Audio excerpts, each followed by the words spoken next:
Halo teman-teman sekalian, eh perkenalkan saya seorang editor foto ya. Jadi saya seorang editor foto. Tentunya saya akan men-share kepada teman-teman tips dan trik bagaimana sih mengedit di Photoshop dari yang tidak tahu menjadi tahu, dari yang basic menjadi pro. Tentunya saya akan menyediakan tutorial-tutorial di channel saya, dan ini bisa dipelajari teman-teman dari setiap kalangan.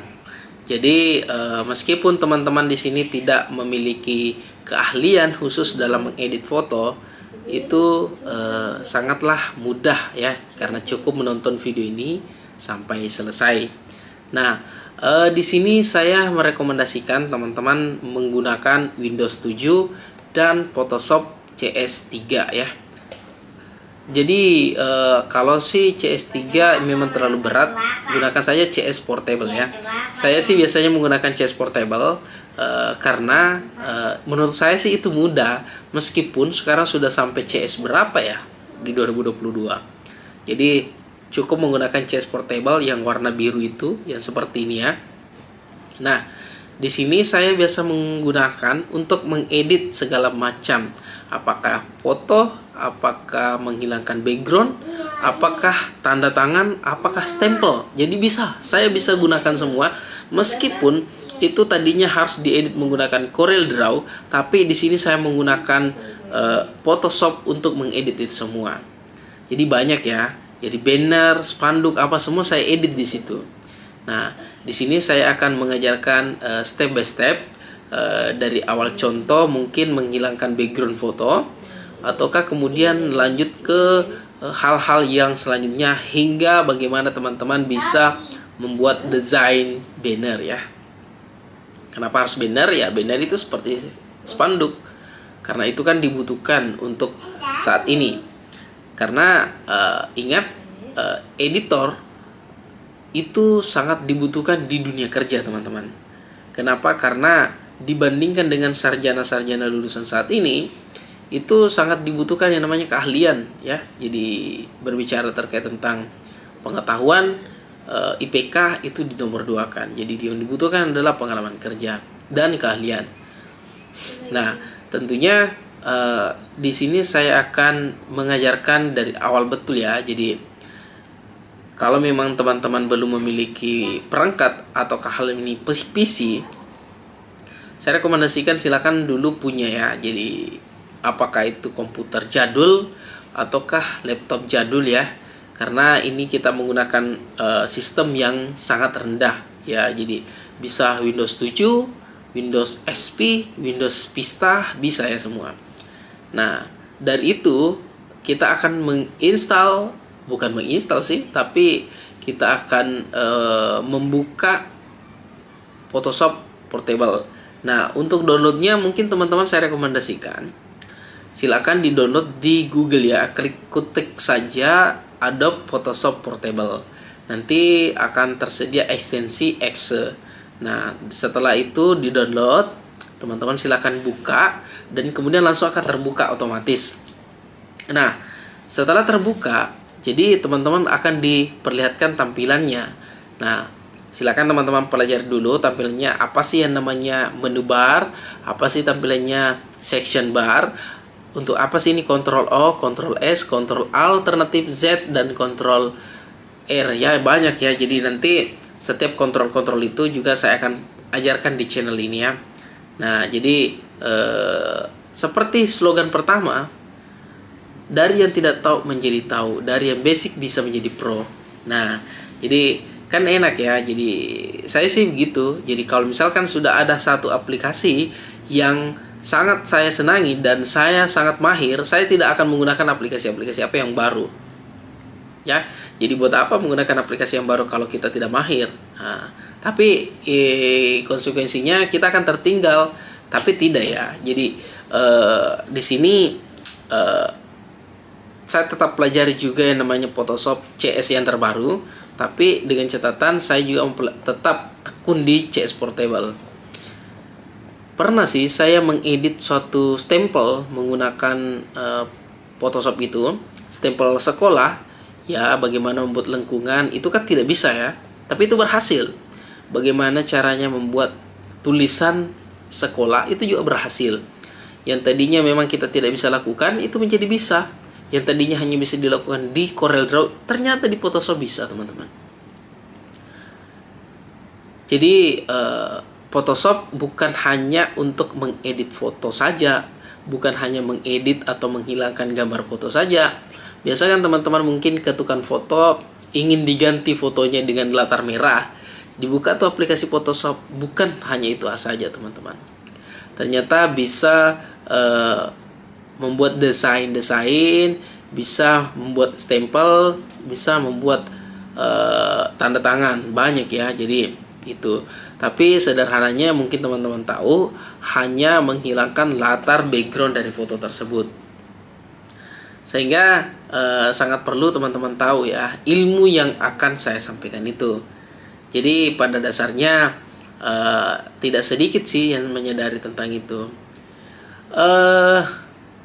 Untuk kelas-kelas editor, hampir di semua percetakan itu dibutuhkan.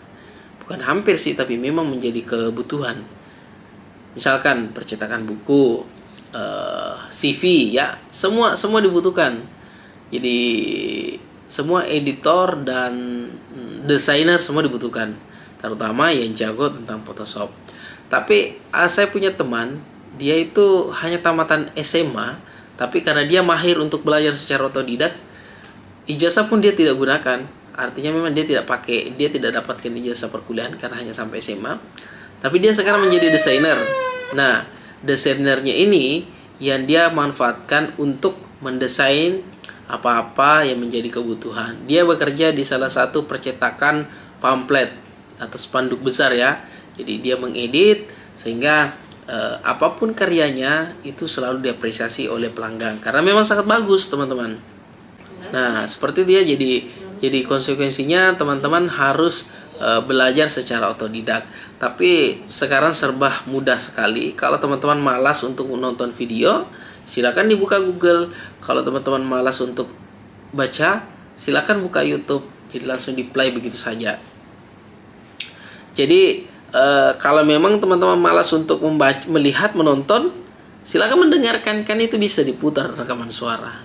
Seperti itu. Jadi nanti mungkin di tahapan-tahapan video saya akan ajarkan.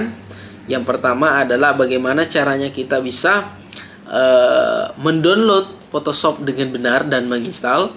Terus yang kedua, bagaimana caranya bisa ini contoh satu ya, menghilangkan background foto.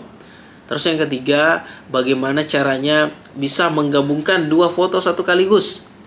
Terus yang ketiga, bagaimana caranya kita bisa memberikan penghalusan di setiap foto-foto itu ya. Kadang kita bisa menyatukan dua foto tapi masih terlihat kasar. Tapi di sini saya akan mengajarkan bagaimana supaya bisa terlihat halus, teman-teman. Terus selanjutnya nanti saya akan mengajarkan bagaimana teman-teman bisa mengedit stempel ya, atau bahkan membuat stempel. Saya juga akan mengajarkan nanti bagaimana caranya membuat tanda tangan ya. Tanda tangan yang biasa kita gunakan saat ini adalah tanda tangan scan ya, seperti itu. Nah, kemudian bagaimana caranya bisa membuat desain spanduk ya, itu yang paling terakhir. Tapi ada juga bagaimana caranya bisa men-save foto dalam bentuk PNG ya. PNG itu adalah gambar yang tidak memiliki latar belakang ya. Biasa kita lihat gambar stempel ada latar putih ya atau hitam, tapi ini PNG tidak ada. Nah, bagaimana caranya kita men-save as, bagaimana caranya kita mengekspor, kan banyak ya. Pokoknya semua saya ajarkan di tools-tools dari Photoshop itu. Aplikasinya lumayan ringan, kalau tidak salah kurang dari 100 MB, jadi teman-teman bisa gunakan. Kalau menggunakan di kalau menggunakan di HP Android, memang ada aplikasi sendiri namanya Pixel Lab ya. Itu hampir sama sih fungsinya, tapi saya lebih memfokuskan ke Photoshop ya, karena ini menjadi suatu kewajiban ya, Hampir semua di percetakan seperti tempat fotokopi semua menggunakan Photoshop. Jadi seperti itu, jadi banyak hal dari Photoshop itu yang sebenarnya bisa dilakukan teman-teman. Ada lagi, bagaimana caranya bisa mengedit foto orang misalkan. Yang tadinya ada satu keluarga yang berfoto bersama, tapi ada satu keluarga, anggota keluarga yang tidak hadir, dia bisa mengedit dan memasukkan di situ teman-teman. Itu kan enak ya. Seperti siapa ya? Gosali yang terkenal saat ini yang miliarder itu kan Photoshop ya. Ada juga namanya siapa ya? Saya lupa, yang selalu mengedit foto-fotonya itu dengan artis yang nampak natural sekali dan persis kayak bukan editan. Itu juga. Jadi semua memanfaatkan Photoshop. Jadi bagaimana caranya kita memainkan gradasi warnanya sehingga itu persis sekali teman-teman. Jadi tentunya semua itu teman-teman bisa lakukan ketika teman-teman memiliki keinginan yang kuat. Jadi khususnya Photoshop merupakan dasar yang perlu teman-teman ketahui. Sangat rugilah teman-teman ketika tidak tahu tentang ini. Karena di kemudian hari pasti akan teman-teman butuhkan. Bayangkan ketika begini, di malam hari teman-teman membutuhkan suatu foto yang mungkin berlatar hitam atau berlatar merah atau berlatar biru. Tapi ketika teman-teman keluar dari rumahnya, percetakan ataukah tempat fotokopi sudah tutup semua, dan bahan itu Anda butuhkan sampai jam 12 malam. Rasanya kesal kan, tidak tahu menghubungi siapa, menghubungi editor ternyata tidak dibalas. Padahal butuh saat itu juga. Nah, disinilah momen penting yang teman-teman bisa memanfaatkan wawasannya. Jadi teman-teman bisa langsung mengedit, mengambil, memotret fotonya saat itu juga, mengekspor atau mengimpor masuk ke laptopnya, kemudian melakukan trim ya, memotong atau memangkas, kemudian teman-teman mengganti backgroundnya, kan enak ya. Karena sekarang untuk lamaran kerja atau apapun kebutuhan itu sudah hampir tidak menggunakan hard copy, semua menggunakan soft copy. Apa sih itu hard copy dan soft copy? Hard copy itu adalah barang atau bahan atau berkas tertulis atau berkas yang nampak ya. Kalau soft copy merupakan berkas digital. Jadi yang dibutuhkan adalah berkas digital. Jadi tentunya teman-teman itu sangat terbantu. Nah, itu salah satu contoh mengapa kita penting untuk menguasai yang namanya Adobe Photoshop, khususnya Photoshop Portable. Kenapa dikatakan portable? Nah, ini yang belum bisa jawab ya. Kenapa dikatakan portable? Ini dikatakan portable karena tidak perlu diinstal teman-teman. Jadi portable dimanapun disimpan, selama itu Windows itu bisa dibuka.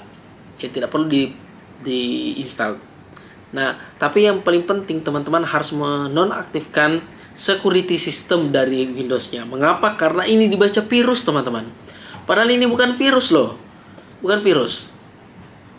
Nah, jadi pada dasarnya Photoshop Portable merupakan aplikasi Photoshop ya. Jadi boleh dibilang ini adalah modding ya. Modding itu adalah proses pembuatan aplikasi penggandaannya dari aslinya, tapi dinamakan bentuk portable. Nah, tapi pada dasarnya sama kok, fungsinya sama. Mungkin dari segi pembuat sendiri dia sengaja menciptakan tentang itu. Saya nggak pernah juga telusuri tentang itu. Hanya saja ini penting banget untuk kita ketahui kilas baliknya, karena jangan sampai nanti di kemudian hari kita ditanya, loh, kamu gunakan Photoshop Portable itu dari mana? Sumbernya dari mana? Itu bukan plagiasi nggak? Nanti pelanggaran kan begitu. Jadi bisa dijawab dengan baik ya teman-teman. Nah, jadi sebagai kesimpulan yang bisa saya sampaikan malam ini, bahwasanya teman-teman perlu dan penting sekali untuk menguasai namanya Adobe Photoshop Portable. Mengapa? Karena dunia digital saat ini membutuhkan yang namanya editor berkelas ya. Jangankan editor berkelas, editor sekalipun itu sangat dibutuhkan. Nah, dunia yang kita sempati saat ini itu bertransformasi ke era digitalisasi 5.0. orang bilang sih kalau 5.0 itu nanti ketika misalkan membutuhkan orang itu untuk diskusi, langsung hadir di depannya dalam bentuk hologram ya. Teman-teman kan sudah lihat sendiri di film-film action itu sudah bisa digunakan, seperti di film Avengers, film apa ya, banyak ya. Dan itu semua akan ke sana. Nah, jadi apa sih yang bisa kita pahami saat ini, atau apa yang bisa kita pelajari untuk saat ini agar kita tidak tertinggal? Ya, salah satunya Photoshop itu, teman-teman. Nah, seperti itu saja. Jadi mudah-mudahan bermanfaat. Semoga teman-teman bisa menonton video-video saya berikutnya agar kiranya bisa menjadi bahan-bahan ilmu yang bisa dimanfaatkan di kemudian hari. Dari saya, editor basic Photoshop Portable, salam.